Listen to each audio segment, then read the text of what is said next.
Incredible transfers of Chelsea, Jackson, and Fermín López. Tottenham buys a Manchester City defender. Donnarumma and Emiliano Martínez move to Manchester, and Antony is stuck in the air. All of this and more in today's episode. Aston Villa has made serious progress in negotiations for the transfer of Lucas Paquetá from West Ham. The player is very interested in the move. He considers Unai Emery's project ideal for himself, and the club is ready to make him one of the team's leaders. A loan with a mandatory buyout is being discussed, with the total value of the deal potentially reaching £50 million. West Ham is reluctant to let the Brazilian go, but is already considering Fabio Vieira from Arsenal as a potential replacement. If all goes according to plan, Paquetá could become Villa's highest-paid player.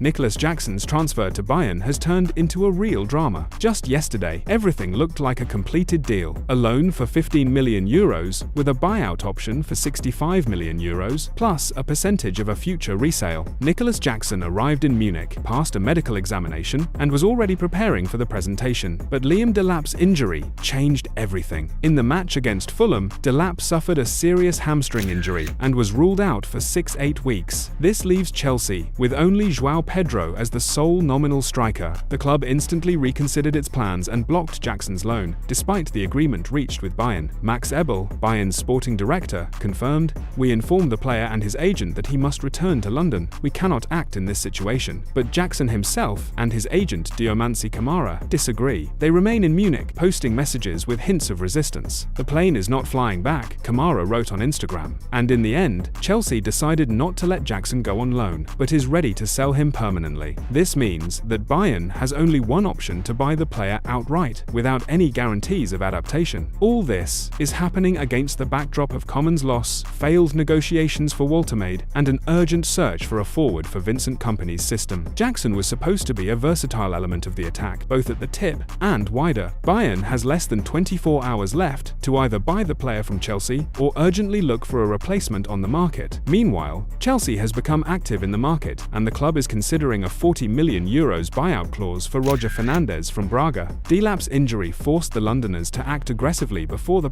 deadline. This is no longer just a transfer, it is a psychological war where every minute counts. The situation around Fermin Lopez is turning into another interesting transfer drama in the final hours of the window. Barcelona publicly states that it has no intention of selling the player, even after Chelsea officially sent an offer of €40 million immediately after the match. The Catalans consider Fermin a key player in Hansi Flick's project, and the coach personally convinced him to stay. However, behind the scenes, everything is not so clear. Financial pressure on Barca is growing, and although the club rejected the first offer, sources in Spain report that the realistic price for a sale is €60-65 and some even name the figure of €90 million. Fermin himself has not yet given a clear answer. He met with Flick, but did not guarantee that he would stay, and his future now depends on a personal decision. Chelsea, which has already sold Nkunku to Milan and signed Garnacho, sees Fermin as the ideal playmaker for Maresca's system. If the player agrees, the door will open, and Barca will be forced to negotiate.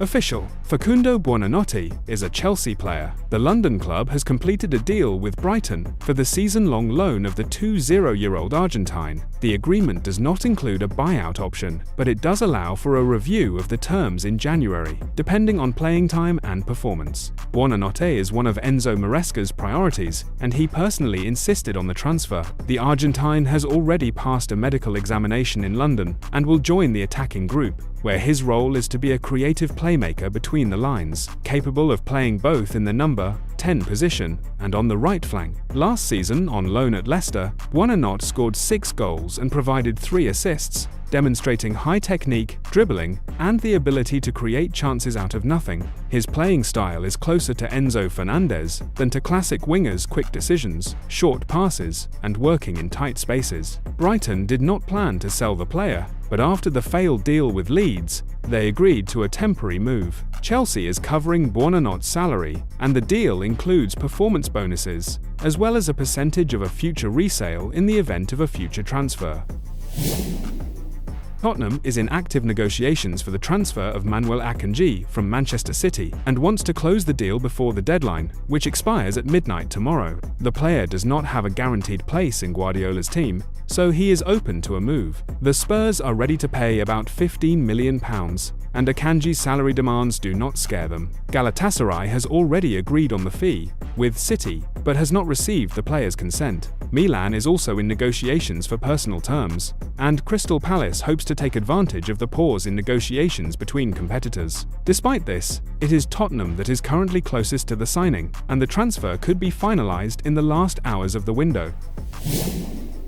Due to the fact that negotiations for Akanji have started to stall, Milan has switched its attention to Joe Gomez from Liverpool. According to Di Marzio and other sources, the Italian club is studying a loan option with a buyout clause, as Gomez is not a key player in Slot's schemes. The player himself is open to a change of scenery, especially if he gets a guarantee of playing time before Euro 2026. Milan sees him as a versatile defender, capable of playing both in the centre and on the right. Milan is also continuing negotiations for the transfer of Adrien Rabiot, who has become the club's main target in the midfield.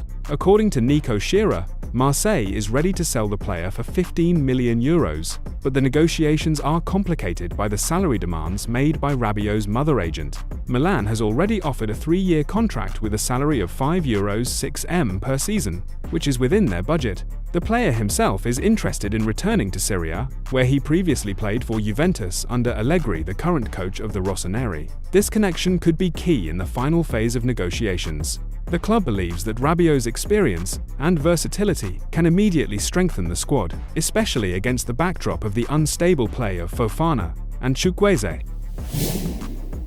Rasmus Højlund is leaving Manchester United and heading to Napoli on a season-long loan for £5.2 million. The deal includes a mandatory buyout for £38 million if the Italians qualify for the Champions League. This is not just a technical transfer, it is a signal that United has finally bet on Šeško, and Højlund is looking for a new start after an unstable season. Napoli is acting quickly. Lukaku's injury forced the club to urgently look for a replacement, and the Dane became the ideal option. In Naples, he will get a chance to become the main forward, and if everything works out, the transfer will become permanent. This move could change the trajectory of his career, and for United, it is another step in rebuilding the attack. Official. Tolu Arokodare is the new forward for Wolverhampton. The Wolves closed a deal with Genk for €27 million, making Arakadare one of the main signings of the summer. The contract has been signed, the medical examination has been passed. The 24-year-old Nigerian is already in England, ready to make his Premier League debut.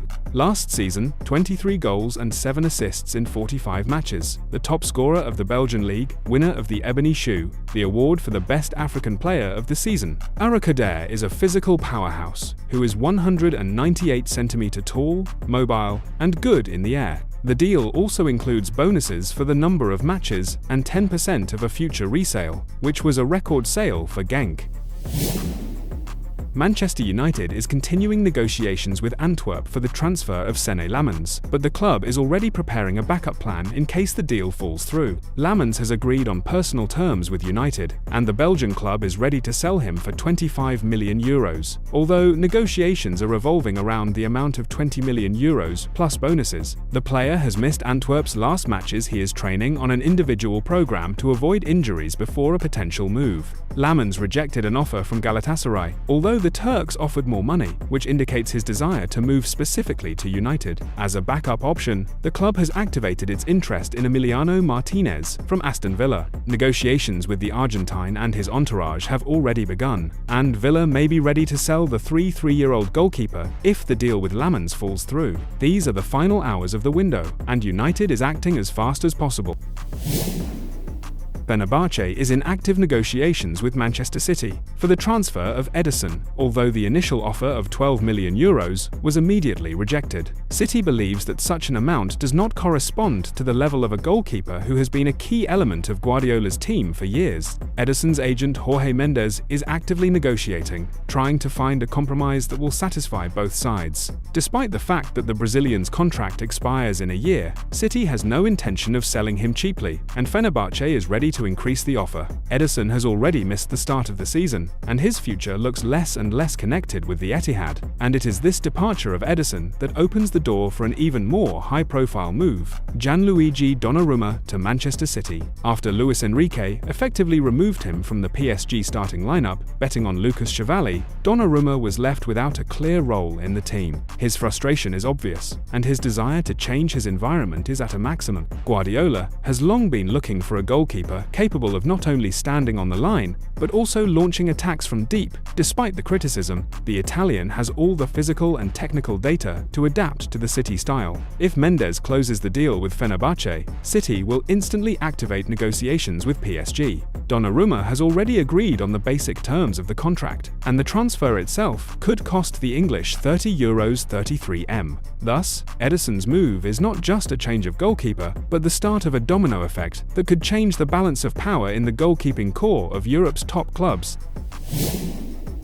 The Antony saga is a real chaos at the end of the transfer window. Betis has officially withdrawn its offer for the Brazilian, although just a few days ago everything looked like an almost completed deal. United agreed to a loan with a mandatory buyout for €25 million, and Antony even passed a medical examination in Seville. But, at the last moment, Betis announced that it could not cover the player's salary and take on the debts that United still had not paid Antony after the move from Ajax. The La Liga club hoped for a discount or concessions, but Ineos refused to compromise. As a result, the negotiations were thwarted, and Antony is left in limbo, not in Ruben Amorim's plans, but also without a new club. This is not just a transfer failure, it is a symptom of deeper problems at United: financial obligations, toxic contracts, and players who have no future on the team. Betis is already looking for an alternative, and Antony is looking for a new chance, but there is less than 24 hours left.